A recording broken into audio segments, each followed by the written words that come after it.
Assalamualaikum warahmatullahi wabarakatuh. Selamat siang, Bapak, Ibu semua. Kami dari peserta Latsar CPNS Kabupaten Ciamis, Angkatan 2, Kelompok 4A. Pada kali ini, kami akan berdiskusi mengenai isu aktual yang ada di Kabupaten Ciamis. Pertama-tama, perkenalkan saya di sini sebagai moderator, dan keempat, rekan saya adalah peserta diskusi. Yang pertama ada Bapak Muhammad Adam Riyadi, Bapak Dery Kurnia, Ibu Bunga Puspita, dan Bapak Indra Pragustian Nurrahman. Pada sesi diskusi kali ini, yang akan kami bahas adalah digitalisasi dan elektronifikasi transaksi daerah. Seperti yang kita ketahui, smart governance adalah bagian dari smart city yang mendorong tata kelola pemerintahan menjadi lebih transparan, efisien, akuntabel, dan berbasis teknologi digital. Nah, digitalisasi transaksi adalah salah satu langkah nyata menuju hal tersebut. Untuk membuka diskusi, saya persilahkan pada Bapak Adam untuk menjelaskan secara singkat mengenai apa itu digitalisasi transaksi di Ciamis. Pada Bapak Adam, waktu dan tempat saya persilahkan. Ya, baik. Terima kasih Bu Eka selaku moderator. Jadi, digitalisasi transaksi ini sudah dijalankan oleh Pemkab Ciamis melalui program Tim Percepatan dan Perluasan Digitalisasi Daerah TP2DD dan elektronifikasi transaksi pemerintah daerah. Jadi, secara sederhana nih, artinya pembayaran pajak daerah, retribusi, bahkan layanan publik diarahkan menggunakan pembayaran non-tunai.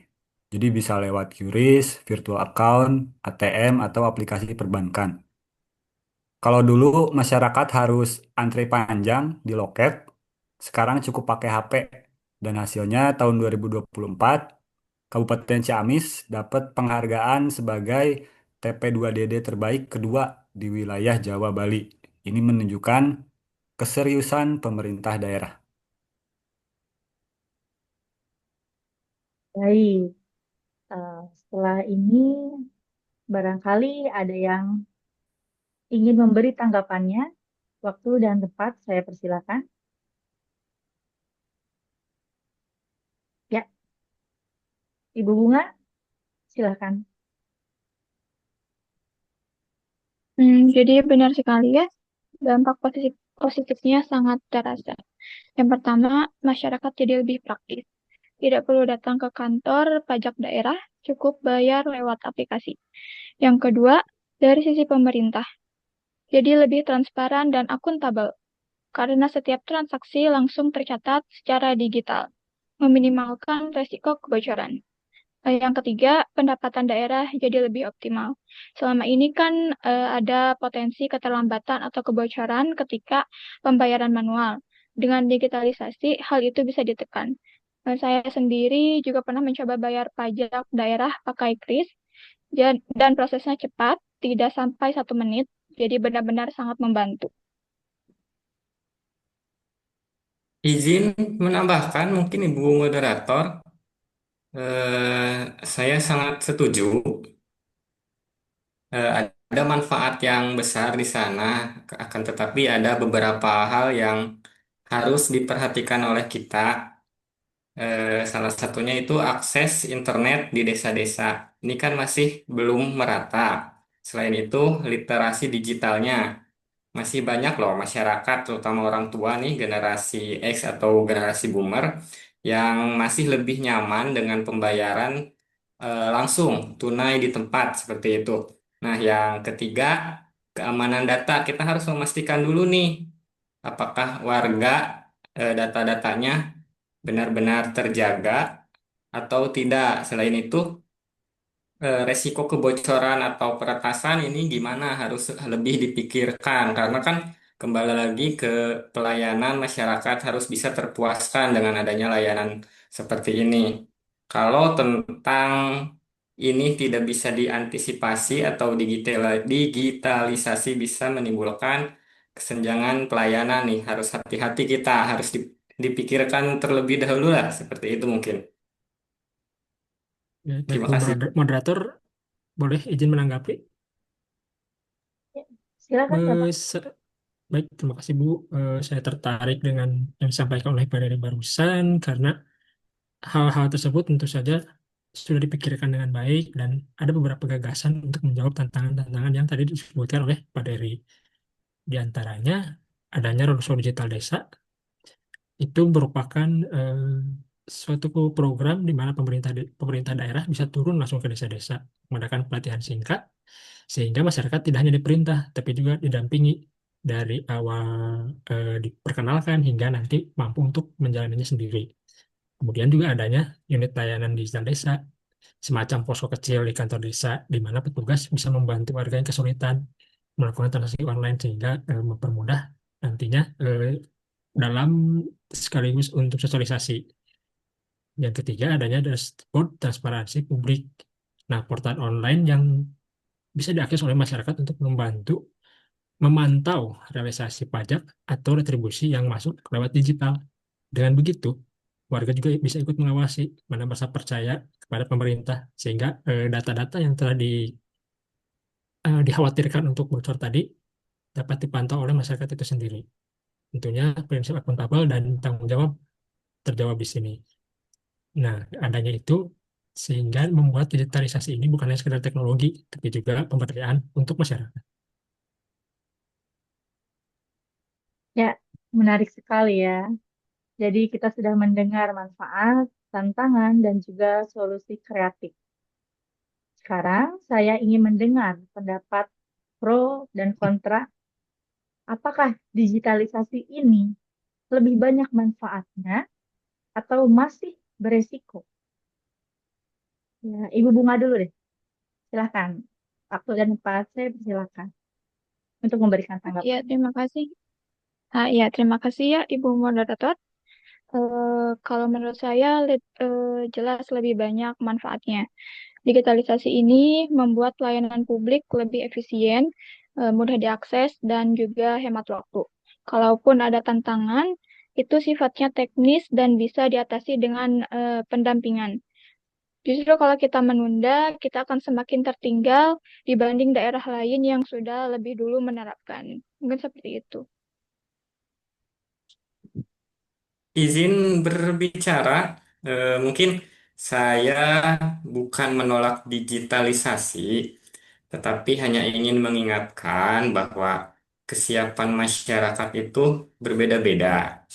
Misalnya nih, di beberapa desa masih ada warga yang bahkan belum terbiasa dengan smartphone.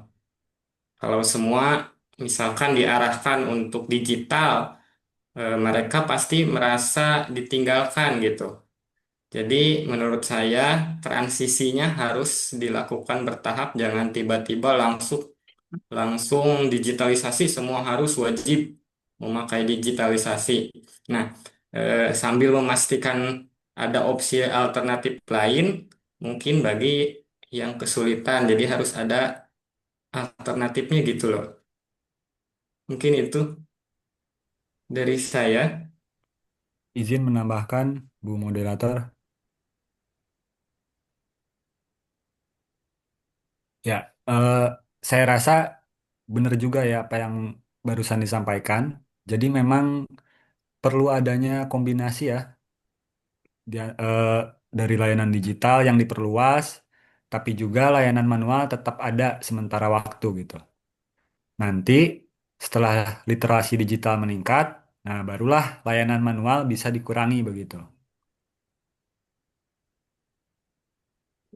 Ya, izin Bu Moderator, betul sekali. Transisi memang itu tahap yang sangat penting dalam proses digitalisasi. Makanya gagasan dalam adanya unit layanan digital desa ini bisa jadi jembatan agar masyarakat tidak kaget sehingga prosesnya pun bertahap dan tidak serta-merta dilepas begitu saja.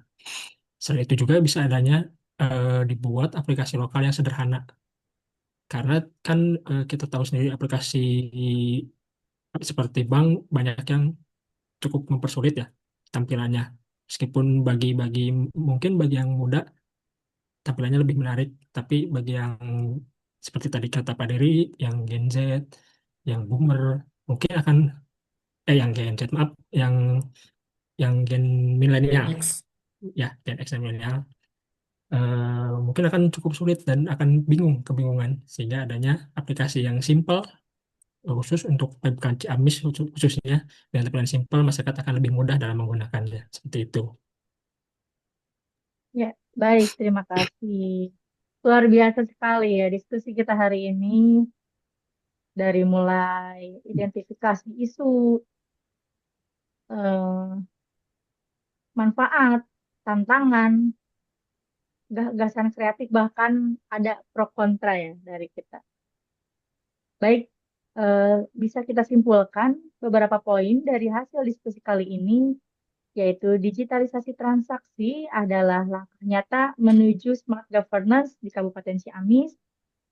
Adapun itu manfaatnya adalah efisiensi, transparansi, optimalisasi pendapatan daerah, dan kemudahan tentunya bagi masyarakat.